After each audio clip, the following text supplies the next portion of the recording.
La fe cristiana no es una teoría ni una ideología. La fe cristiana es el camino para conocer y amar a una persona que vive, a Jesucristo.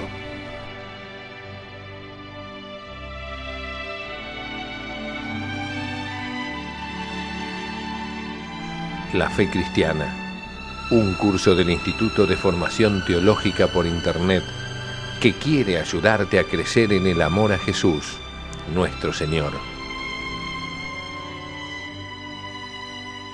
En nombre del Padre, del Hijo y del Espíritu Santo. Amén. Ave María Purísima, sin pecado concebida.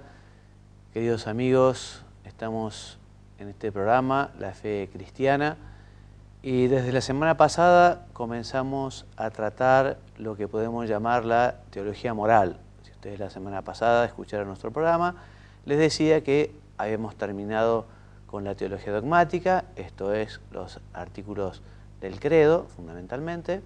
Habíamos visto lo que es la teología sacramentaria, estudiando, tratando sobre la liturgia y los sacramentos.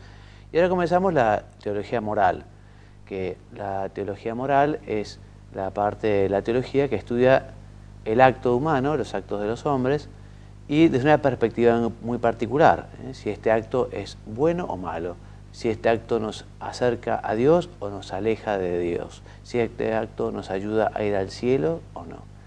Es una materia eminentemente práctica, por eso interesantísima, interesantísima.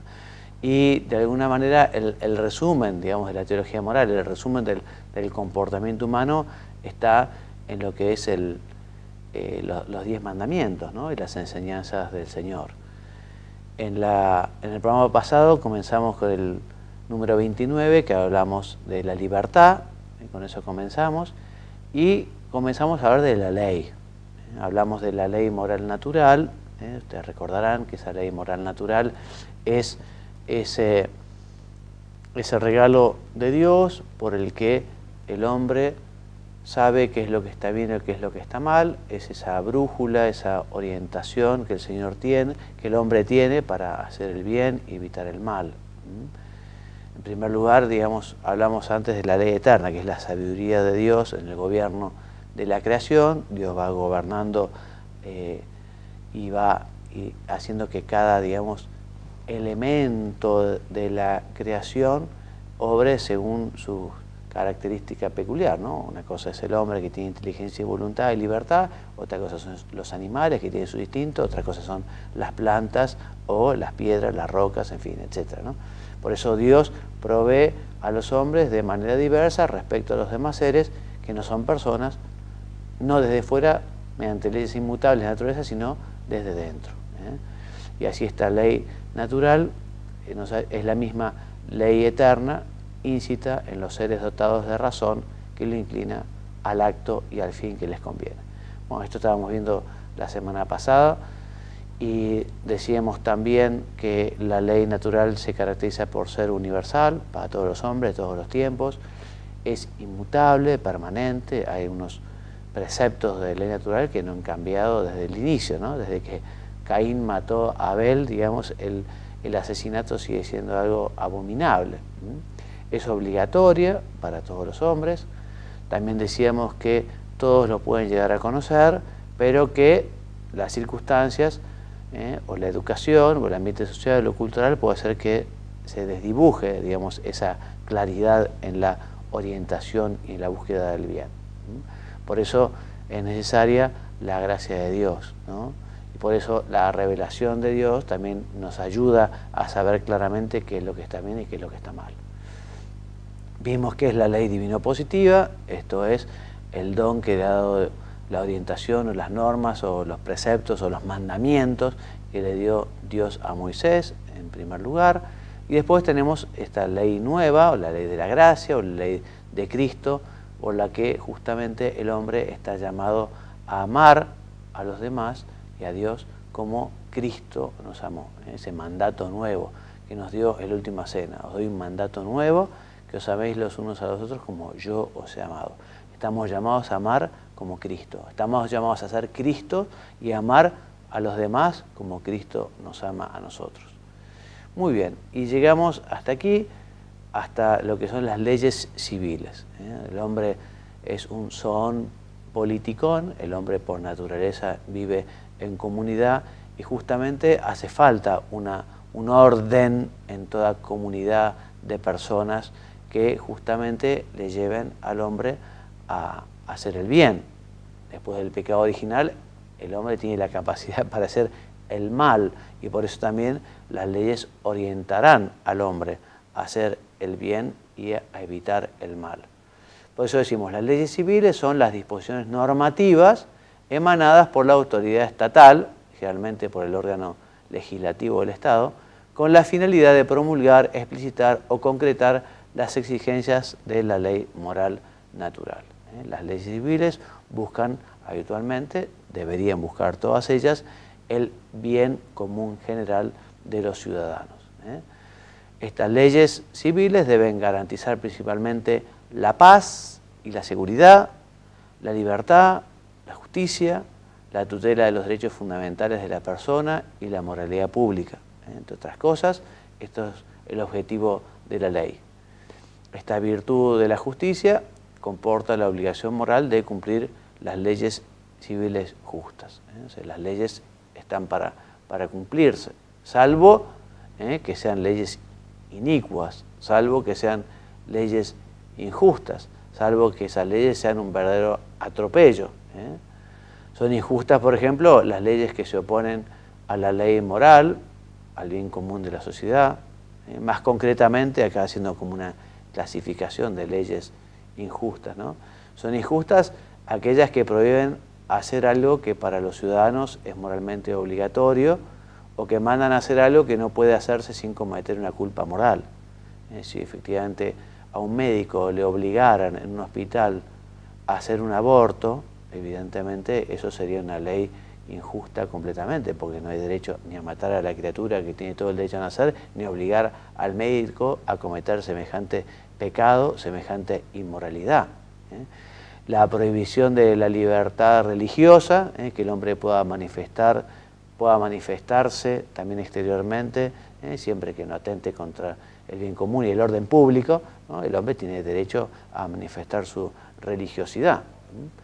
Son injustas también las leyes que lesionan positivamente o privan de la debida tutela bienes que pertenecen al bien común, como la vida, ¿no? Lo decíamos recién, la justicia, los derechos fundamentales de la persona, el matrimonio, la familia. Hoy por hoy la Iglesia se ha convertido en la gran protectora de la vida, ¿no? Porque la Iglesia justamente enseña que la vida es un don, es un regalo, no tenemos autoridad para eliminar la vida de un inocente, por eso hay que cuidar la vida desde su concepción hasta su muerte natural. Y la Iglesia justamente habla y explica y dice y enseña y aclama y proclama que es inmoral, no sé, tanto el aborto como la eutanasia, ¿no? Son injustas las que no son promulgadas legítimamente y las que no distribuyen de modo equitativo y proporcionado entre los ciudadanos las cargas y los beneficios. O sea que la ley tiene que ser justa. La justicia no es todos igual, ¿no? Porque a las personas desiguales hay que tratarlas desigualmente también, ¿no? Evidentemente, a la hora de cobrar impuestos, no se le puede cobrar el mismo impuesto a una persona que tiene una renta de miles y miles al que tiene una renta mínima. Evidentemente sería algo completamente injusto, ¿no? Entonces, las leyes civiles injustas no obligan en conciencia. Al contrario, hay obligación moral de no cumplir esas disposiciones. Antes hay que respetar a Dios, antes hay que cumplir con el mandamiento de Dios antes que los hombres. Por eso también, en algunos casos, habrá que recurrir a la objeción de conciencia. Muy bien.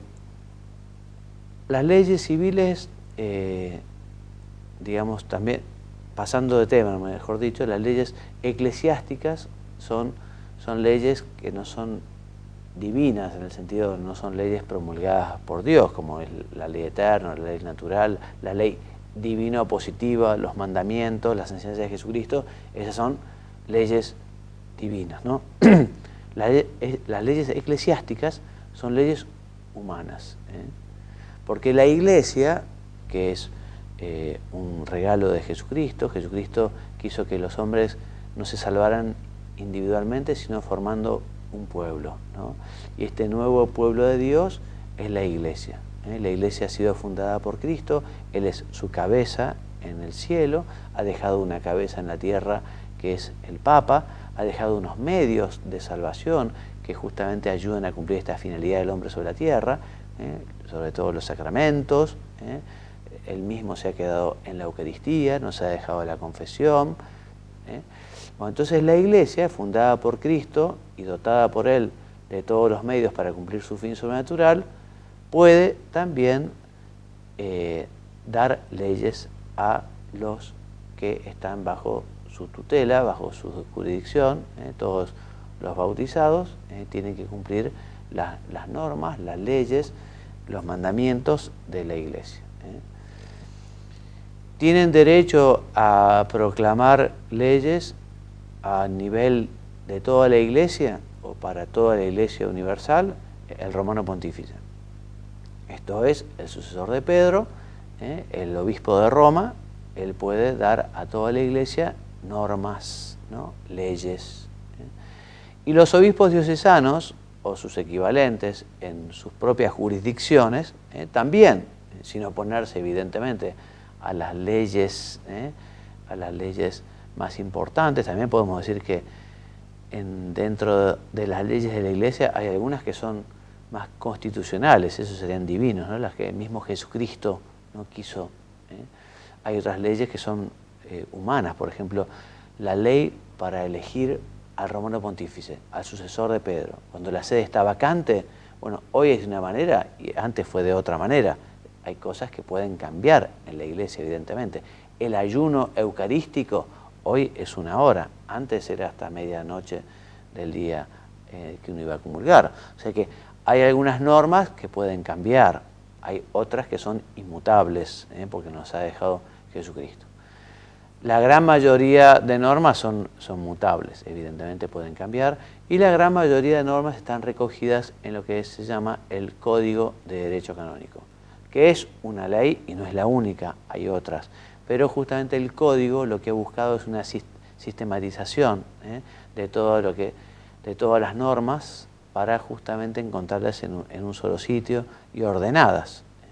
Existe en la Iglesia latina un código y existe también un código para las iglesias orientales o las iglesias de rito oriental.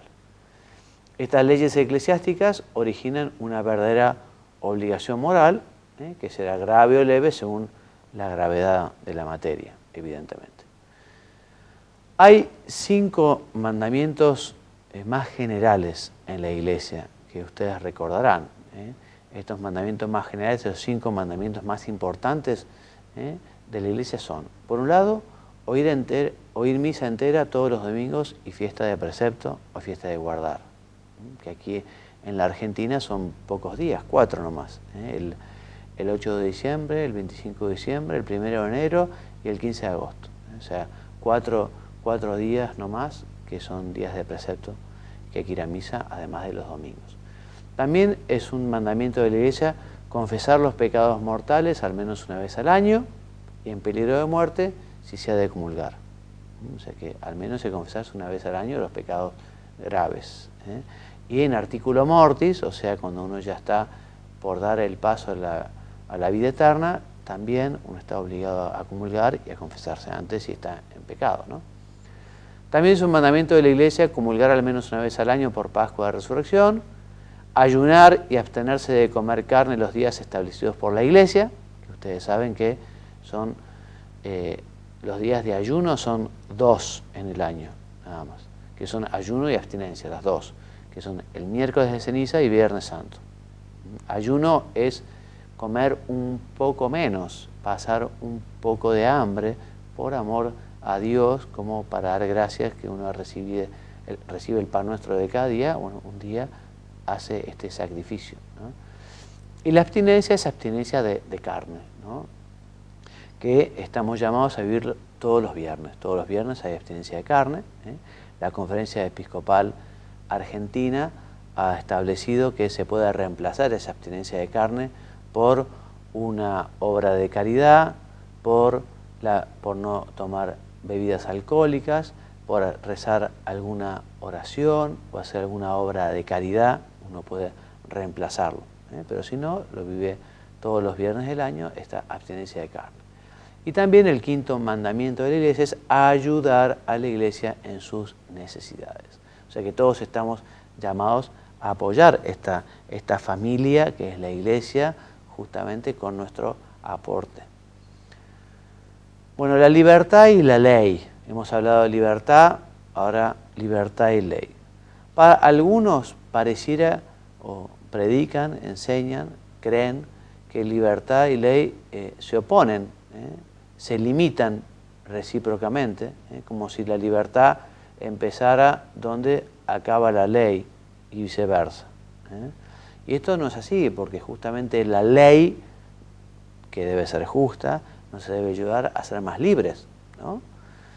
El comportamiento libre procede del conocimiento que se tiene del bien y del mal. Libremente realiza el bien contenido en la ley moral y libremente evita el mal conocido mediante la misma ley. O sea que la ley debería colaborar justamente en el ejercicio y en el vivir la libertad de los hijos de Dios. La negación del bien conocido mediante la ley moral no es libertad, sino pecado. Justamente el pecado es infringir la ley de Dios.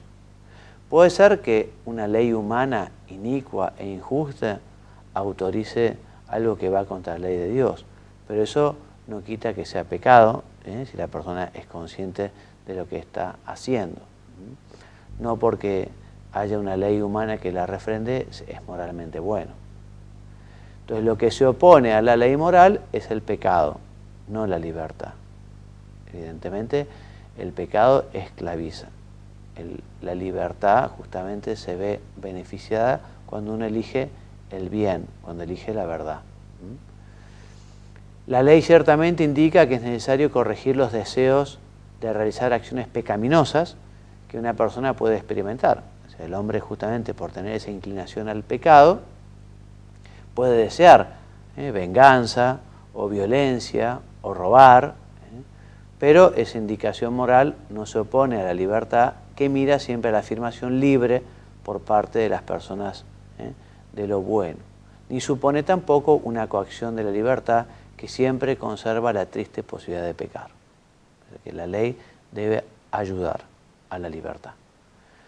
Entonces, repetimos, obrar mal no es una liberación, sino una esclavitud. Y es la peor de las esclavitudes, el obrar mal, el darle la espalda a Dios. Eso no solo puede ser el pasaporte a la infelicidad eterna y a la condenación, también el vivir de espaldas a Dios aquí en la tierra, vivir una vida de pecado, lleva a una verdadera frustración y una tristeza, ¿no? Hay personas que tienen todo y más de lo que necesitan y sin embargo son infelices y no saben por qué.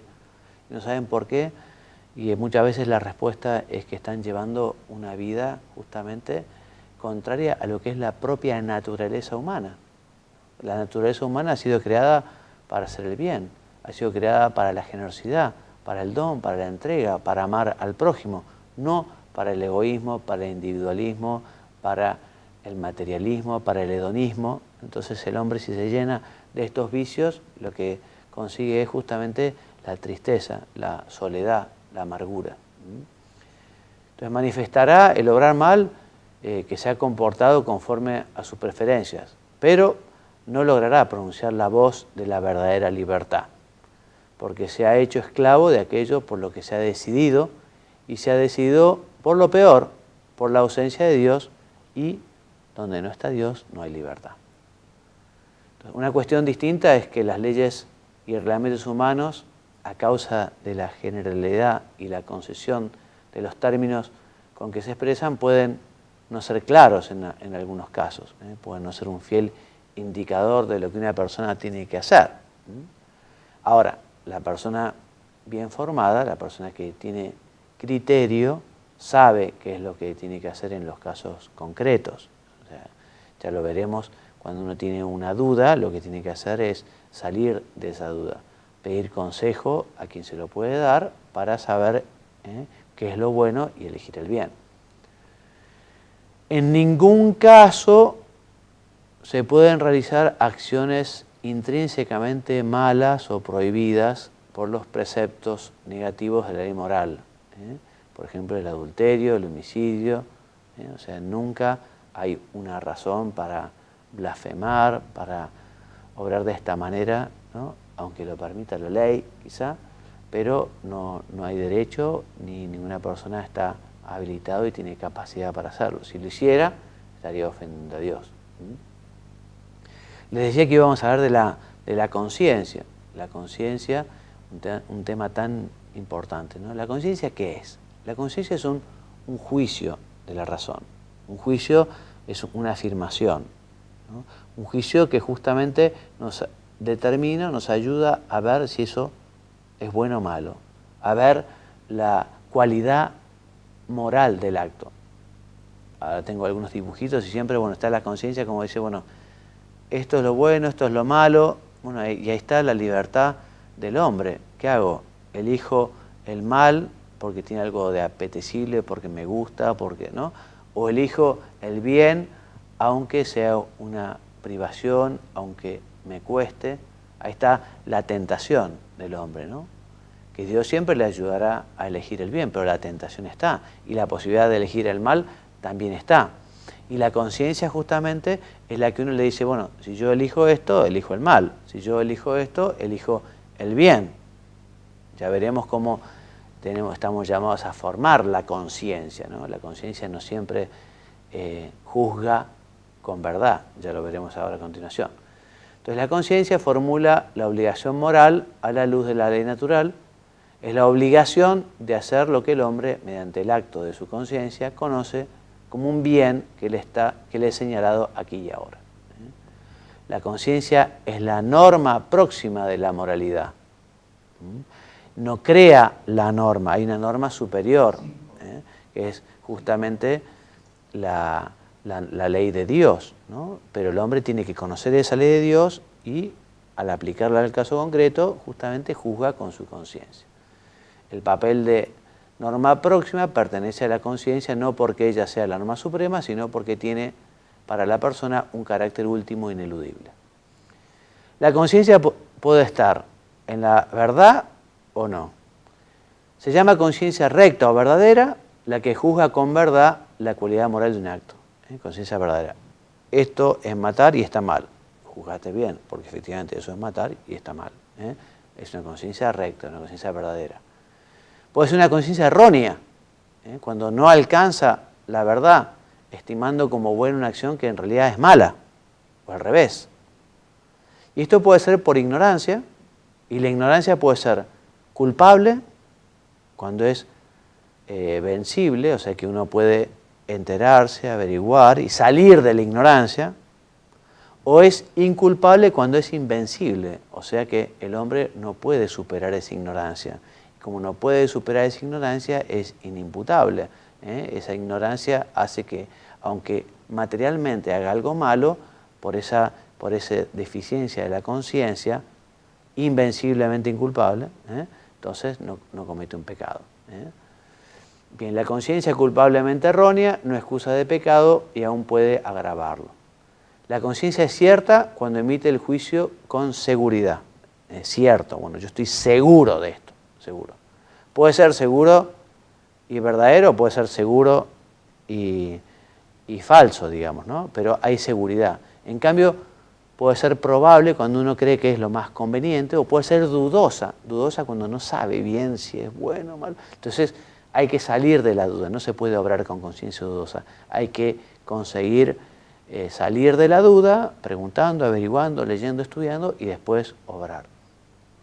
Y puede ser perpleja, esto es bastante raro, ¿no? Pero es cuando justamente no se atreve a juzgar y a realizar una acción porque piensa que las dos posibilidades son pecaminosas, ¿no?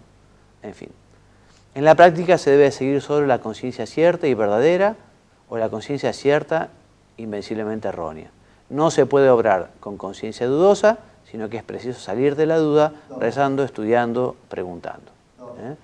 Por eso Les decía, y entramos en el último punto de esta clase de hoy, tenemos que formar la conciencia, formar la conciencia. ¿Cómo se forma la conciencia?